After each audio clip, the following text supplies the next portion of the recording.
Zachary Duputel, sismologue à l'Observatoire volcanologique du Piton de la Fournaise.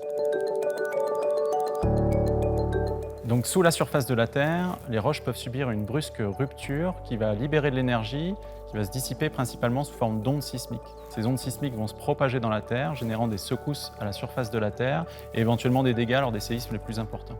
Donc, l'endroit où débute la rupture s'appelle l'hypocentre et ensuite la rupture va se propager à partir de cet hypocentre. Alors, pour les plus grands séismes, on va avoir des ruptures qui vont se propager le long de failles qui vont faire plusieurs dizaines, voire plusieurs centaines de kilomètres pendant plusieurs minutes. Les séismes qu'on enregistre à La Réunion sont en fait beaucoup plus petits.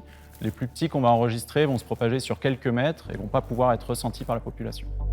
On peut voir la partie superficielle de la Terre comme un gigantesque puzzle avec différentes plaques tectoniques qui bougent les unes par rapport aux autres. Et la majorité des séismes se produisent à la frontière entre ces différentes plaques tectoniques. Alors La Réunion se trouve au milieu d'une plaque tectonique, la plaque africaine.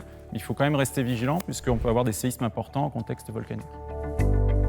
Pour mesurer la taille d'un tremblement de terre, les sismologues vont évaluer la magnitude du séisme qui va nous donner une indication sur l'énergie libérée par le séisme. Donc les plus grands séismes qu'on va ressentir ici à La Réunion vont être de magnitude 3. Et si on prend les plus grands séismes qu'on observe sur la planète, comme le séisme de Tohoku-Oki en 2011 au Japon, on va avoir un séisme de magnitude 9 qui va être plus d'1 milliard de fois plus grand que la magnitude 3. La meilleure façon de se protéger d'un séisme, c'est de l'anticiper. On va donc construire aux normes de construction, on va fixer les meubles et les objets les plus lourds pour éviter qu'ils ne tombent pendant les secousses. Et puis on va repérer les différents points de coupure de l'eau, de l'électricité et du gaz. Lorsqu'un séisme se produit, on va se protéger en se mettant en boule sous un meuble solide ou à proximité d'un mur, mais à distance des fenêtres. On va rester immobile pendant la durée des secousses. Alors une fois que le séisme s'est produit, il faut savoir qu'on peut avoir des répliques dans les minutes, les heures, voire les jours qui suivent le choc principal.